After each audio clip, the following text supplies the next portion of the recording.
I'll be honest with you, I thought Singapore was struggling. Not in a mean way, just genuinely didn't know any better.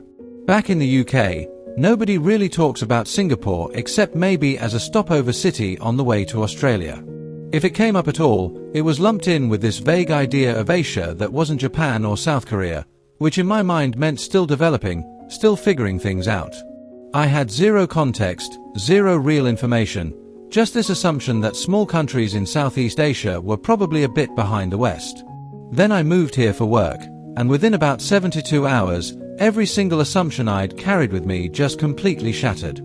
I'm talking full existential crisis about what I thought I knew about the world. Because Singapore isn't poor. Singapore isn't behind. If anything, the UK is behind Singapore, and that reality has been messing with my head for 8 months straight. If you're new here, join me as I explore the real side of Singapore every week. Comment where you're watching from. Do well to subscribe to Beyond Map so you don't miss the next part of the journey. Let me tell you about my first week here. I landed at Changi Airport, which I'd heard was decent, sure. Walked out of the gate and genuinely thought I'd taken a wrong turn into some luxury hotel lobby. The gardens, the butterfly sanctuary, the waterfall situation happening in Terminal 1, I kept waiting for someone to redirect me to the actual public airport. Then I took the MRT into the city, and the trains were cleaner than most restaurants I've eaten at in London. Air-conditioned. Obviously. Arriving exactly on schedule. Everyone queuing properly, no shoving, no chaos. I messaged my mate back home and said, I think I've accidentally ended up in the future and nobody told me. He replied asking if I'd been scammed into some Truman Show situation. Honestly, fair question, because nothing about this matched what I thought I knew about Asia outside of Japan or South Korea. The public housing thing absolutely broke my brain. Back home, council housing has this stigma attached to it, right? It's what you get when you can't afford private. It's the backup plan. It's not where you want to end up. So when someone told me that 80% of Singaporeans live in public housing, I genuinely felt bad for them. Thought, wow, that's rough. Most people can't afford their own places here. Then I actually visited my colleague's HDB flat in Tampines. 4 rooms. Massive windows. A view of actual parks and playgrounds, not just concrete. Modern finishes, proper kitchen, space you could actually live in without feeling like you're in a storage unit. And she owns it. Bought it at a subsidized rate, building equity, treating it like the asset it is. I'm paying more to rent a flat share in London where I can hear my roommate's entire phone conversation through the walls. She's got a 3-bedroom flat she owns, in a safe neighborhood, 5 minutes from an MRT station. The math isn't mathing, and I'm still a bit angry about it. Healthcare was the next reality check. I'd always heard that the NHS was the gold standard, the envy of the world, the thing that made Britain great. Then I needed to see a doctor here for a minor issue.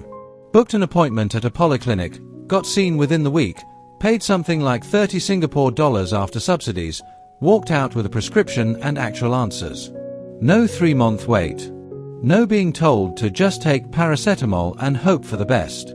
No sitting in A&E for 7 hours because that's the only way to actually see someone. The whole experience took 90 minutes including travel time. My mum's been waiting 4 months for a specialist appointment back in Manchester. 4 months. For something that's genuinely affecting her quality of life. But sure, tell me again how developing nations have inferior healthcare systems. The infrastructure here makes London look like we're still figuring out basic city planning. The MRT goes everywhere, runs until midnight, starts again at 5:30 AM, and actually arrives when the app says it will. Not sometime in the next 10 minutes, hopefully, unless there's a signal failure or leaves on the track or someone looked at the rails funny. The buses have air conditioning. There are sheltered walkways so you can get from the MRT to the mall without getting soaked. Park connectors that actually connect parks. Cycling paths that don't just randomly end, forcing you into traffic. Zebra crossings where drivers actually stop. It's like someone sat down and thought, what if we designed a city where getting around wasn't a daily exercise in frustration? And then they just did it. Revolutionary concept, Apparently. Let's talk about safety, because this one really got me. I'm a woman who spent her entire adult life being told to text someone when I get home, don't walk alone at night, keep your keys between your fingers, be aware of your surroundings.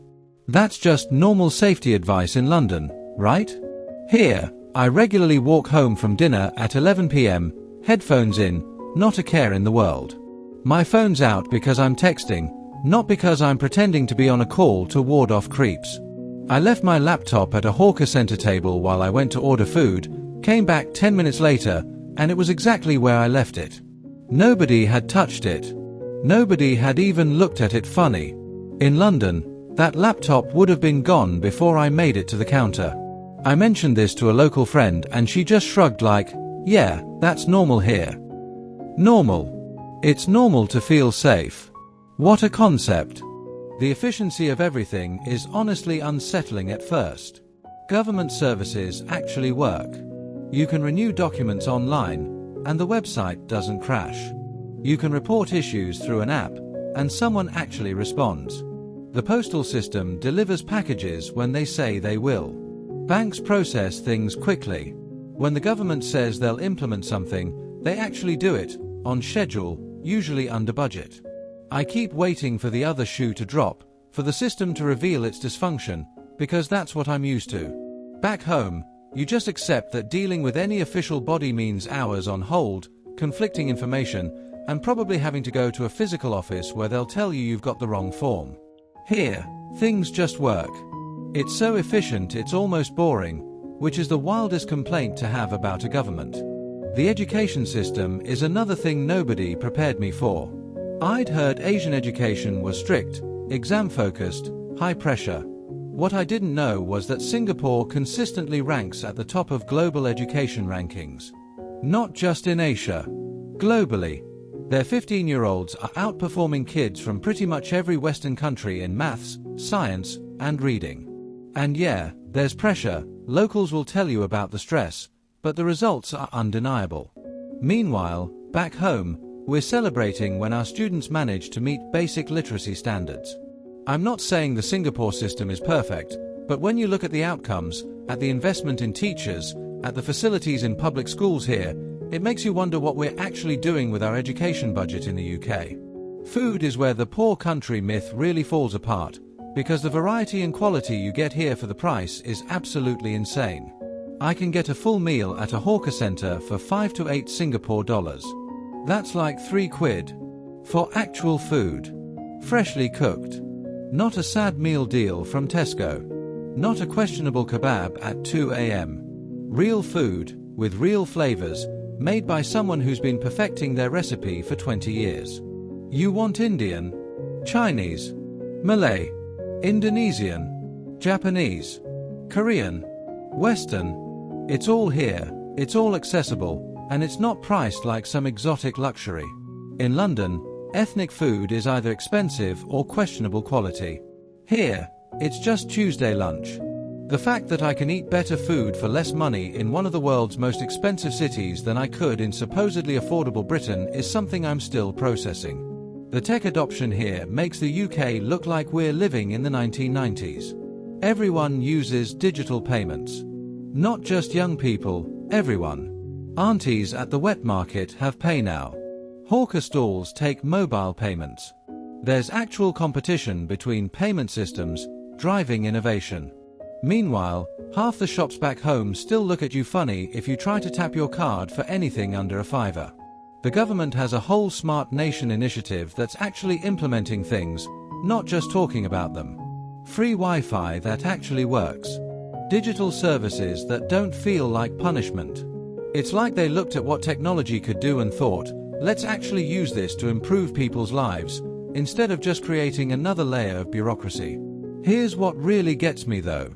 Singapore has no natural resources. None. No oil, no gas, no minerals, no massive agricultural sector. Even their water comes from Malaysia. By all traditional measures of what makes a country wealthy, Singapore shouldn't work. It's tiny, it's young, it's surrounded by much larger neighbours, and it was literally kicked out of Malaysia in 1965 with basically nothing. 60 years later, It's got a higher GDP per capita than the UK. Higher than the US. One of the highest standards of living in the world. It did this through pure strategic planning, investment in education, zero tolerance for corruption, and actually competent governance. Meanwhile, Britain had centuries of empire, actual natural resources, every advantage you could imagine, and we're currently arguing about whether we can afford to fix potholes. I'm not saying Singapore is perfect. The cost of living is high, there's social pressure, it's hot all the time, and yes, there are political limitations that would bother a lot of Westerners. But this idea that it's somehow poor, somehow developing, somehow behind the West, that's not just wrong, it's embarrassingly outdated. This place has healthcare that works, infrastructure that functions, education that produces results, and a standard of living that most Western countries can only dream about. The poverty isn't here. The poverty is in my thinking, in the outdated colonial mindset that assumes small Asian nations must be struggling while Western countries lead the way. I came here expecting to rough it, maybe do some volunteering, feel good about experiencing a less developed place. Instead, I'm living in a city that's quietly showing the rest of the world how things could actually work if governments focused on competence over politics. And honestly, that reality shocked me more than anything I could have imagined.